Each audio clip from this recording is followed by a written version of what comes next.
Shalom à toutes et à tous, on est très content de se retrouver comme chaque vendredi avec le Rav Yehuda Ben Ishai de la communauté des Mouna Shlema. C'est tout particulier aujourd'hui parce on est dans Purim, complètement dans Purim. On avait le jeûne hier et puis on va voir dimanche et lundi encore Purim. Et on entame un nouveau livre, le livre de Vaïkra, le livre qu'on appelle malheureusement le livre des sacrifices. Mais le Rav Ben Ishai nous dit qu'on ne parle pas de sacrifices, mais de korbanot. Bechavod, Rav Ben Ishai. Toda rabba, Aaron, et shalom à tous et à toutes. On peut effectivement déjà parler de Purim Sameach. Cette année, on a quelque chose de très particulier. La parashat Zachor tombe à la date de Ta'anit Esther. Et ça veut dire quelque chose. En effet, le 13 Adar, c'est la date de ce Shabbat, le 13 Adar. Et effectivement, le jour où a priori on aurait dû jeûner comme on jeûnait les Juifs à l'époque de Mordechai et Esther, étant donné que c'était Shabbat, donc le jeûne a été avancé à hier, mais la date reste quand même la même date. Qu'est-ce qui s'est passé le 13 Adar? Quand on lit la Megillat Esther, qu'est-ce que l'on découvre à la date du 13 Adar? On découvre que ce sont les jours où les Juifs se sont retournés contre leurs ennemis et ont remporté une grande victoire. Le jour du 13 Adar est le jour des combats que les Juifs ont menés contre ceux qui se préparaient à exécuter le décret de Haman. Et évidemment, Naaforu, les Juifs ont eu le courage de se lever et de se battre et de tuer tous ceux qui se préparaient à leur porter atteinte. Donc le 13 Adar, c'est-à-dire donc Shabbat, où nous rentrons maintenant, c'est une date qui est pour nous de toute importance, le jour des combats et donc de finalement la victoire. Cette victoire va être fêtée le 14 Adar dans toutes les villes en dehors de Jérusalem, en Israël, et fêtée le 15 Adar, c'est-à-dire lundi, parce que les combats à Shushan ont continué, et le 13 et le 14. Donc, vous comprenez que ce Shabbat, qu'est-ce qui va se passer? Ce Shabbat s'appelle Shabbat Zachor. On va lire la paracha de Zachor. On va parler donc de l'obligation de se souvenir pour agir. Tout le but de la paracha de Zachor, c'est le souvenir pour agir. Pendant des générations, on était dans une situation où on était essentiellement dans le souvenir. Et voilà que maintenant le peuple d'Israël, revenu sur sa terre, se souvient pour agir. Et on est en pleine guerre. Des fois, on risque d'oublier cela, mais on nous le rappelle. On est en pleine guerre et notre lutte maintenant est une lutte pour remporter une victoire sur nos pires ennemis, ceux qui ont prouvé combien ils avaient quitté l'image de l'homme créé à l'image de Dieu. Donc, ce Shabbat, on se souvient, on va lire la parashat Zachor, tout le monde est invité à aller entendre la parashat Zachor qui est une mitzvah de la Torah. Et je répète, on est dans le Shabbat du souvenir pour agir. Alors, on va parler de la parashat Vaïkra et on va voir le rapport entre les deux. Il y a un rapport en fait important entre la parasha de Vaïkra, qui est la première parasha du nouveau Chumash que l'on entame ce Shabbat, et ce qui va être lu dans un deuxième Sefer Torah. Parce que la parasha de Zachor va être lue est invoqué dans un deuxième Sefer Torah. On va sortir un premier Sefer Torah pour la paracha, où on va lire Vaïkra, et on va sortir un deuxième Sefer Torah, où on va lire la paracha de Zachor. Pour ça, je voudrais commencer par aborder la paracha de Vaïkra. La paracha de Vaïkra est le livre de Vaïkra, en fait, est le livre des Korbanot. En français, on appelle les Korbanot les sacrifices. Sacrifice, ça veut dire que quelque chose est, euh, est sacrifié, donc va disparaître. Voilà l'idée du sacrifice. Une bête sacrifiée veut dire qu'une bête qui était vivante ne l'est plus. On parle donc de, quand on parle des sacrifices, on parle de la victime. Un sacrifice, c'est une victime. Quand nous parlons des corbanotes, nous parlons de quelque chose de tout à fait différent.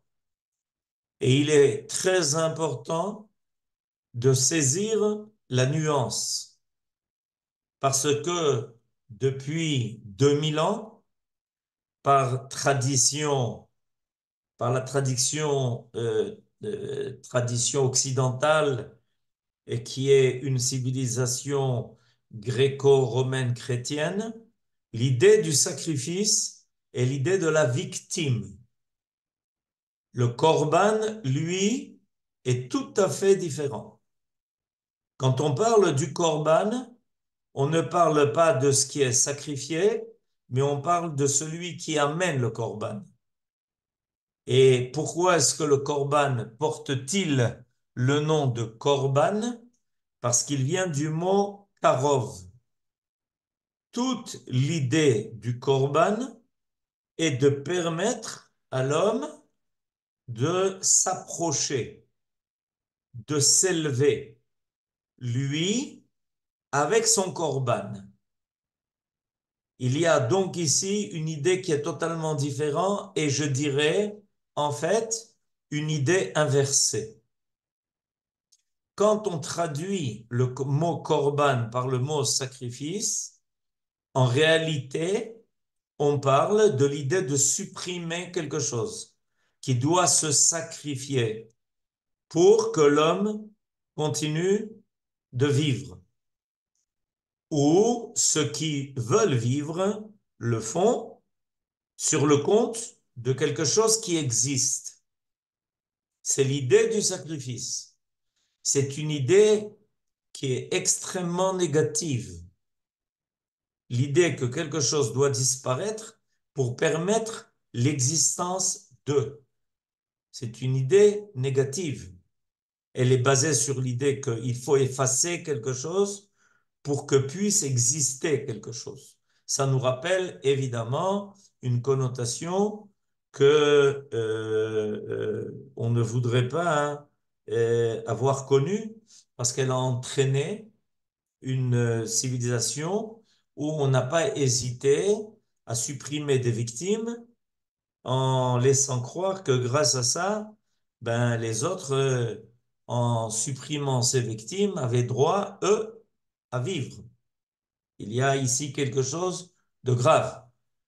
Le Corban met l'accent sur l'idée que, au contraire, donner ici à l'homme un moyen de s'élever, de se rapprocher. Corban milachon karov. Et je vais commencer la paracha de Vaïkra en faisant remarquer que le premier korban qui est invoqué dans la paracha de Vaïkra est un korban qui est un korban volontaire. On parle d'un korban qui est apporté par l'homme parce que l'homme le désire. Il fait un neder, il fait une nedava. Il veut amener quelque chose. Ce n'est pas la série des korbanot où l'homme est tenu d'amener certains korbanot. Il s'agit de commencer la paracha de Vaïkra, il s'agit de commencer par des korbanot qui sont d'ordre, euh, on s'est porté volontaire pour amener ces korbanot au Beth Amikdash. Alors c'est intéressant, parce qu'a priori, on aurait pu penser qu'il fallait d'abord euh, euh, aborder les corbanotes qui étaient obligatifs, pas ceux qui étaient euh, euh, euh, à portée de la bonne volonté de l'homme. C'est un peu bizarre de commencer par ça. On aurait pu, d'abord, il y a des tas de corbanotes auxquels celui qui a fauté est tenu. Et donc, a priori, on aurait été, on aurait d'abord voulu entendre parler des corbanotes par lesquels on s'acquitte, et au niveau individuel et même au niveau collectif. Et voilà que la paracha de Vaïkra, elle, commence tout le service des corbanotes par des corbanotes que l'homme amène de sa propre volonté. Et pourquoi? Ben exactement pour la raison que j'ai évoquée tout à l'heure. C'est-à-dire que l'homme sent qu'il est arrivé à un certain niveau, mais qu'il veut avancer, qu'il veut progresser, qu'il veut s'élever, qu'il veut avoir une démarche qui lui permette d'atteindre un niveau supérieur, un niveau de plus. Alors, ça, en général, implique, quand on veut dépasser un niveau qu'on a déjà acquis, ça implique de la part de l'homme un effort. Il y a ici un effort qui doit être fait par l'homme, et cet effort implique qu'il entreprenne une démarche. Cette démarche consiste à amener ce qu'il décide d'amener. Ça peut être une bête, ça peut être même une poignée de farine, comme c'est marqué dans la paracha. Et d'ailleurs, à propos de la possibilité d'amener en korban une poignée de farine, nos sages nous font remarquer que là-bas est employé un terme très particulier, le mot de nefesh. Je vais vous lire le verset et vous allez voir que c'est précisément à propos de cette poignée de farine qui est amenée que l'on parle du mot nefesh. Je vous lis. Venefesh ki takriv korban minchat ladonai. Solet yiye korbano. Veyatzak alea shemen venatan alea levona. Si une personne veut présenter une oblation au Seigneur, son offrande doit être de fleurs de farine. Elle arrosera d'huile et mettra dessus de l'encens. Il s'agit donc d'un korban qui est volontaire. C'est un neder, c'est une nedava, c'est quelqu'un qui sent et qui se dit, voilà, je veux aller de l'avant, je veux progresser, je veux me rapprocher, d'où le nom de korban. Je veux être plus proche, euh, plus proche de la vérité, plus proche de l'idéal, plus proche de quelque chose de parfait. Alors on lui dit, va au Beth Amikdash. Passe une étape de plus. Et tu es peut-être quelqu'un qui remplit ses devoirs, quelqu'un qui fait ses mitzvot, qui étudie la Torah, mais il y a quelque chose de plus à faire. Et on lui demande donc s'il le désire. Ça ne dépend que de lui. Il n'est pas obligé de ça. Il le veut. Il y a en lui quelque chose de profond qui le pousse à cela. Il se sent attiré vers quelque chose de plus sublime. Alors il en est amené à amener un korban. Alors, si c'est de la farine, comme on vient de l'entendre, donc ça veut dire qu'au lieu de prendre cette farine pour manger et en faire mon pain, personnel, individuel, donc satisfaire à mon envie de manger du pain, je prends cette farine et au lieu de la consommer moi, je décide de l'amener et de la mettre sur l'autel. C'est-à-dire, grâce à cela, parce que j'ai en fait mis de côté mon besoin personnel. J'ai mis de côté euh, ce qui est mon quotidien, manger du pain. Et je décide cette fois-ci de prendre ce qui m'appartient et de l'amener à un niveau où les choses de là peuvent s'élever. Et ce qui est vrai d'ailleurs pour une poignée de farine peut l'être aussi pour ceux qui ont des troupeaux de bétail, de gros bétail ou de menu bétail. L'homme décide de prendre quelque chose qui lui appartient et il décide de le sortir de son contexte profane pour le faire entrer dans l'enceinte du Beth Amikdash, c'est-à-dire l'élever à un niveau plus grand. En réalité, même les bêtes vont gagner à cela, elles vont s'élever grâce à l'homme. Elles vont maintenant, au lieu de disparaître comme une charogne, comme rien n'a été particulier dans leur vie, comme une vie que l'on trouve chez les animaux, voilà que tout d'un coup, il y a toute une démarche qui est faite et tout s'élève, tout s'approche. Évidemment, chacun va donner quelque chose dans cette association. L'homme va renoncer à sa bête qui était dans son bétail, à son mouton, à peut-être quelque chose qu'il aurait destiné à être consommé, à cette viande que l'homme consomme avec tellement d'allégresse, sans hésiter une minute à éventuellement sacrifier des bêtes pour que lui puisse manger, ça c'est un sacrifice. Quand on prend des bêtes et on les tue, on va faire la shrita.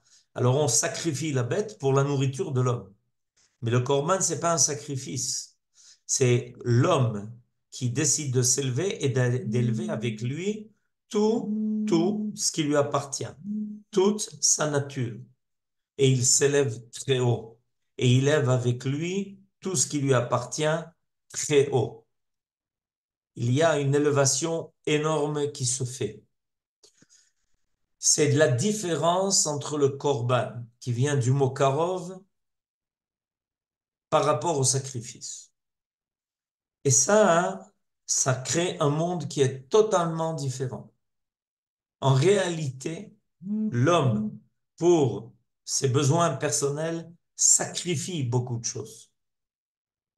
C'est-à-dire que il se sert de la nature, il se sert des animaux, il en profite pour ses propres besoins, sans hésiter, sans se limiter.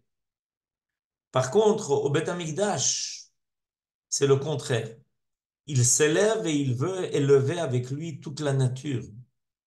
Pas pour ses propres besoins, pas pour se donner quelque chose à soi-même, mais pour faire rejoindre toute la création à celui qui l'a créée. Et maintenant, je voudrais aborder la paracha de Zachor et voir comment les choses sont profondément liées. Voilà que, après qu'on ait passé l'histoire de Amalek, une fois qu'on est sorti d'Égypte, on a entendu, on a entendu ce qui nous est arrivé, on a entendu comment Amalek nous a attaqués. Ça va être la Kriyat Torah de Purim. Pour ceux qui sont en dehors de Jérusalem, ils vont l'entendre dimanche. Pour ceux qui sont à Jérusalem ou les villes fortifiées, ça va être lundi.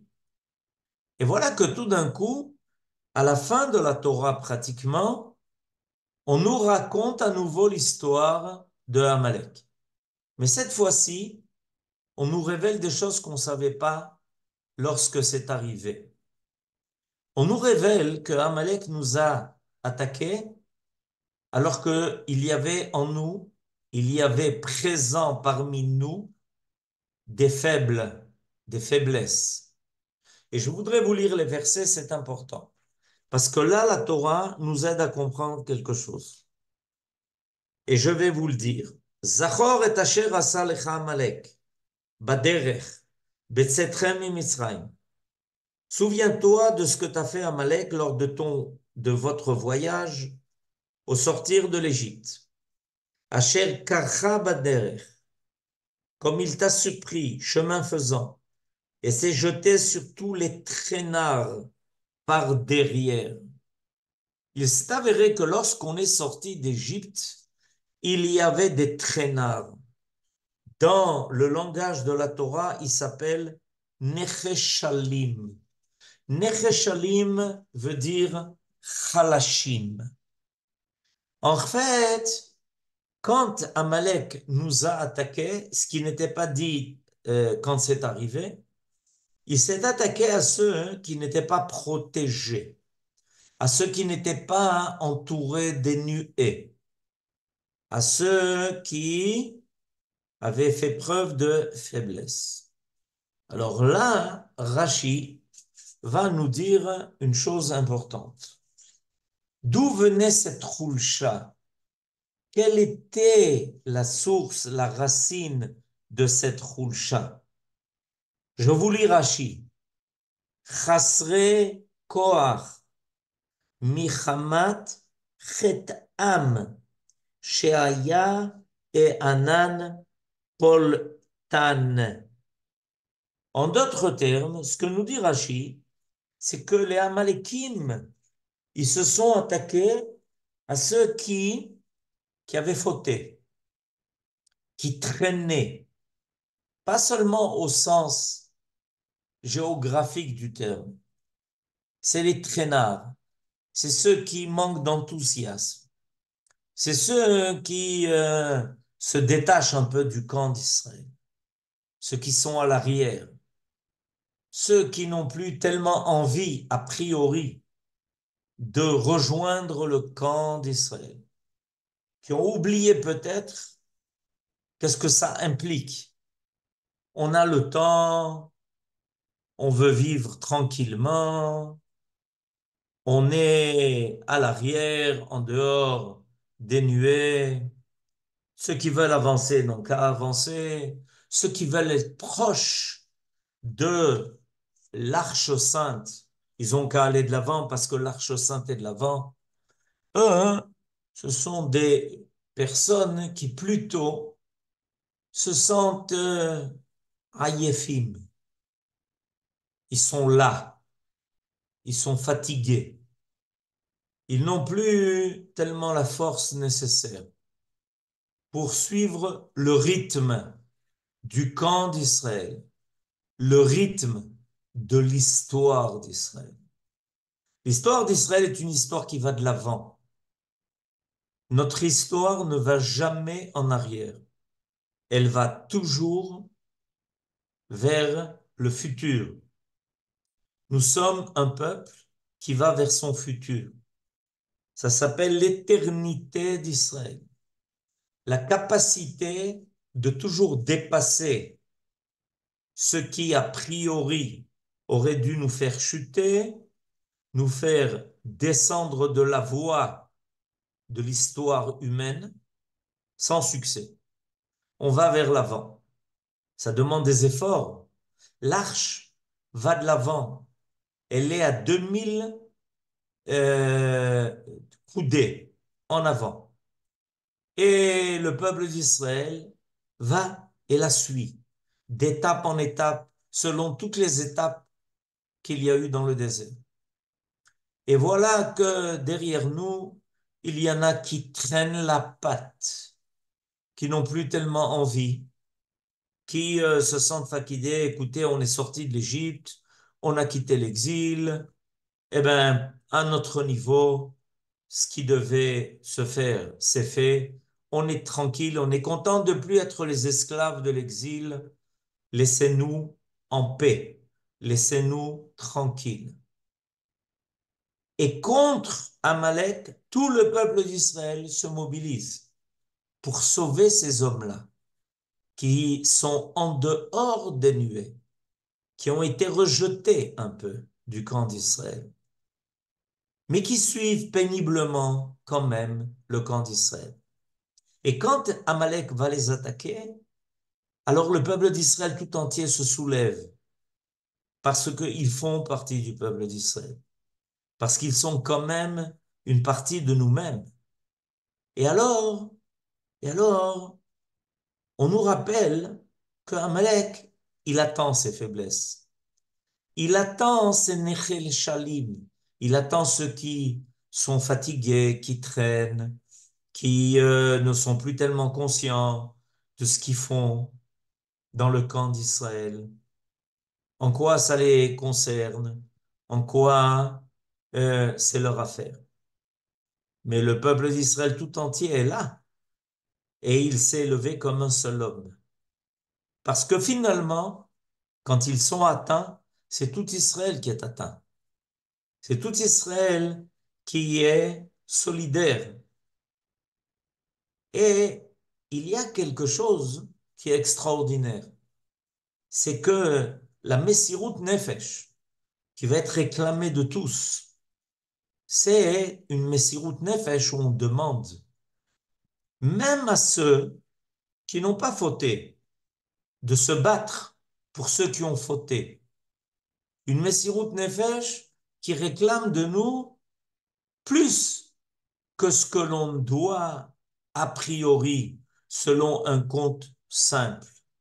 Que moi j'ai fait ce que j'avais à faire, j'ai les mains propres, je n'ai pas fauté.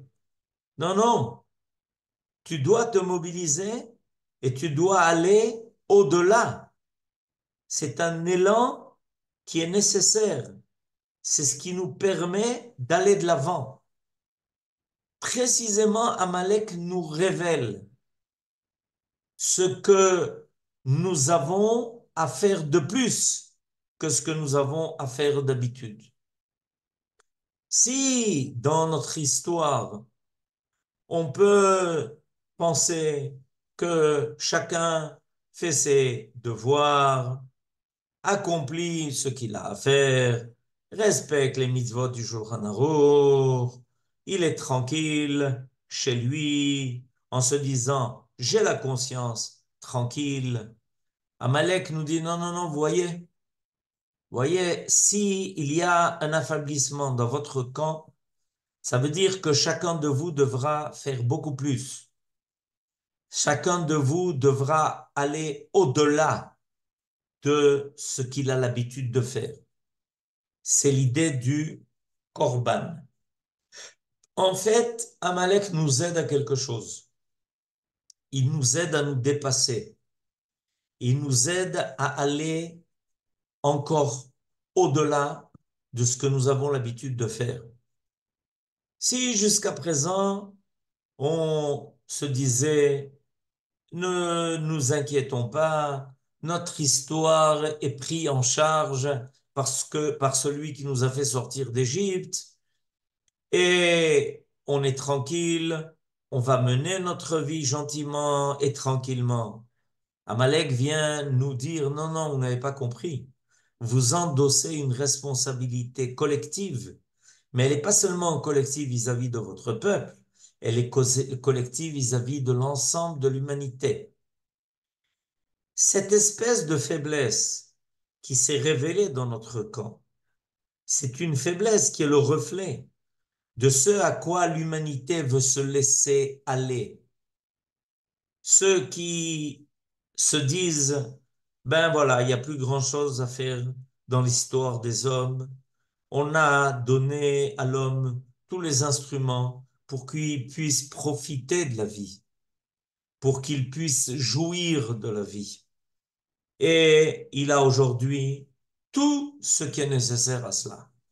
Est-ce qu'il a un effort de plus à faire? Est-ce qu'il a comme rôle et comme but d'élever l'humanité vers quelque chose de plus idéal, Amalek dit, non, non, c'est fini, c'est terminé, profitez, on a tout découvert, tout ce qui peut être fait a été fait, il vous reste plus qu'à vous enfoncer dans les plaisirs d'un monde qui est complètement dompté. Et voilà que Amalek trouve en nous le reflet de cette faiblesse.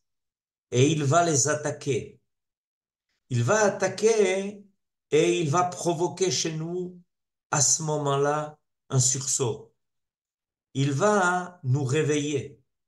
Il va nous obliger à s'occuper d'aider, de sauver, de combattre pour sauver non seulement ceux qui sont faibles dans notre propre camp, mais ceux qui reflètent la faiblesse de l'ensemble de l'humanité. Et là, hein, ça ne peut se faire que volontairement. En réalité, tous les corbanotes ne sont que volontaires. Si quelqu'un sent qu'il veut améliorer le monde, ça veut dire qu'il a senti en lui cette volonté de faire plus que ce qu'il doit, parce qu'il veut être une part de l'accomplissement d'un projet qui est divin.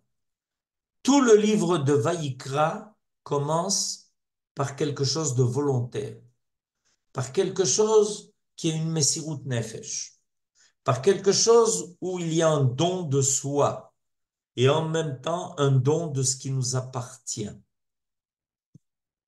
Il ne suffit pas de se contenter de vivre sa petite histoire. Et voilà hein, ce que Mordechai dit à Esther. On est à la veille de Pourim. Esther lui dit, mais qu'est-ce que tu veux que je fasse? Je suis dans le palais du roi, tout est organisé ici dans le palais du roi, et je ne peux rien faire de plus. Tu m'as demandé d'ailleurs de ne pas révéler qui était mon peuple, qui j'étais moi-même. C'est ce que j'ai fait fidèlement. J'ai obéi à tes ordres. Il lui dit, Mordechai, toi et moi, nous allons donner quelque chose de plus. Parce que finalement, on va être obligé. On va être obligé de assumer ce qui permettra de surmonter les faiblesses. Les faiblesses de notre génération, elles existent. Mordechai dit à Esther, oui, oui, elles existent, ces faiblesses-là.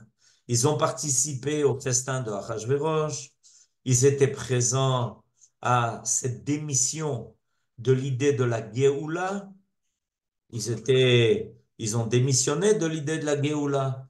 Ils ne se sont pas levés quand ils ont vu les instruments du Beth Amikdash, les kelim du Beth Amikdash. Ils n'ont pas, ils ne se sont pas révoltés contre l'idée qu'on essayait de leur faire passer que jamais plus ils ne reviendraient chez eux, ils ne reconstruiraient plus le Beth Amikdash. Nachon, il y a des faiblesses. Et toi, dit Mordechai à Esther, ton rôle, c'est d'aller au-delà, c'est de provoquer cet éveil. Aman est là pour nous rappeler à l'ordre et nous dire, hé, vous ne pouvez pas hein, laisser les faibles dehors. Vous devez hein, lutter pour eux. Vous devez tout faire pour que le peuple d'Israël continue de remplir son rôle. C'est de faire passer l'ensemble de l'humanité à un niveau beaucoup plus élevé. C'est un rappel qui est donné. Et c'est ce qui est marqué. Zachor et asher asa lecha Amalek. S'il y a marqué Zachor, souviens-toi, ça veut dire qu'il y a eu un oubli. Ça veut dire qu'on est sorti d'Égypte, on est sorti de l'exil, et pour nous, c'est terminé. on était content, on est libéré du labeur de l'esclavage et on était tranquille, on était prêt à rester, à vivre gentiment dans le désert. Et il y a des faibles qui disent, vous savez, si des gens restent dans le désert, en fait, on comprend même plus pourquoi on est dans ce camp-là, le camp d'Israël. Laissez-nous tranquilles, laissez-nous vivre comme on veut. Et à ce moment-là, Amalek apparaît. Et Amalek, Aman, à l'époque de Pourim, vient nous dire, non, non, vous n'avez pas compris. Le but n'est pas atteint du tout. Quand vous allez lutter contre moi, vous allez lutter contre l'oubli, l'oubli de ce que vous êtes, l'oubli du rôle qui vous a été imparti, l'oubli que Dieu vous a donné des forces qui sont au-delà de ce que les autres ont. Et c'est ce que l'on voit dans l'histoire de la Megillah. On voit dans l'histoire de la Megillah que Mordechai, Esther ont des forces qui dépassent tout. Et ils arrivent eux-mêmes à provoquer cet éveil, ce réveil des forces endormies. Donc ce Shabbat, on va aller se réveiller. On va aller au Beth Knesset entendre la parashat Zachor. Parce qu'en chacun de nous, il y a une espèce d'oubli, une espèce de lassitude, une espèce de laisser-aller, une espèce de fatigue, une espèce de confort dans lequel on voudrait bien s'installer sans être dérangé. Et Amalek a reçu comme mission de nous obliger au réveil. Alors le peuple d'Israël est en plein réveil en ce moment. La paracha de Zachor n'est plus seulement un souvenir lointain de ce qui s'est passé, mais un souvenir présent, vivant, un souvenir qui fait mal. Mais quand on a mal, ça prouve qu'on est vivant. Quand on veut vérifier si quelqu'un est vivant, il suffit de le piquer un peu. Et quand on le pique, il réagit. Et Amalek nous a piqué. Et donc, on va se réveiller comme il le faut, et autant qu'il le faut. Et nous sommes prêts à nous approcher. Nous sommes prêts à cette démarche qui nous permet de nous élever vers quelque chose de plus idéal, de plus parfait, de plus sublime, et même en nous occupant de ceux qui ont des faiblesses. Et des fois, ça veut dire nous occuper de nous-mêmes, de nos propres faiblesses, pour les surmonter et pour les dépasser. Amen, Ken Yehi Ratzon et Shabbat Shalom.